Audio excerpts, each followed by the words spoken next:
Even after putting in so much time and effort in your research, you're not getting the right insights. It could be because of the questions you're asking. In this video, I'm excited to share with you a secret framework on asking the right questions. So whether you're conducting a survey, gathering information for a project, or simply want to learn about a topic, this framework is for you. Do check out the video till the end because I will be dropping a bonus tip as well. Let's go.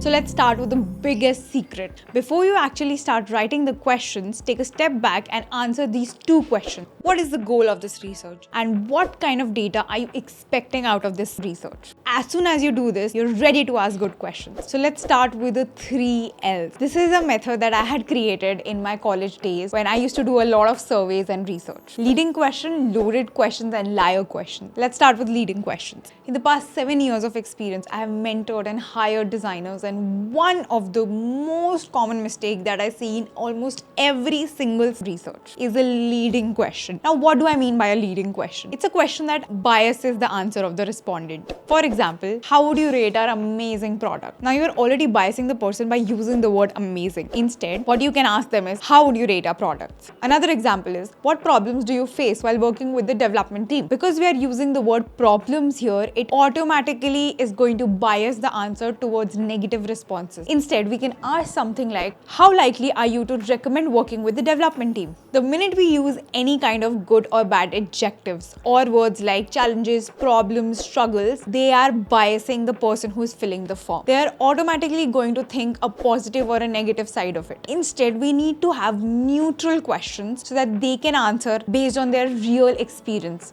and not what we are expecting them to answer. Another problem that I see in a lot of research is making assumptions about the respondent. For example, how much alcohol do you consume? You see, we are already assuming that the person consumes alcohol. These kind of questions are called loading questions or assumptive questions, where we are already making assumptions about the respondent. The tip here is we should not make any kind of assumptions. Either we should ask them clearly whether do you consume alcohol or not. If yes, how many times in a day do you consume an alcohol? The best way to call out your assumptions is to start with screener questions so that you already know the basic stuff and then you can build on from there. Or even better, if you can call out your assumptions before conducting the research. That way you can avoid any kind of loaded or assumptive questions. The next kind of questions are super interesting. They are liar questions. Now, the reason why I have named them liar questions is in these kind of questions, the respondent will answer yes, even if the answer is no. Let's look at some examples. How often do you exercise? Now, the chances are higher that a person who doesn't even exercise also tends to say yes. This happens because of two reasons. Either the person does not actually do it and they want to believe that they do such kind of behavior, and the second is social desirability.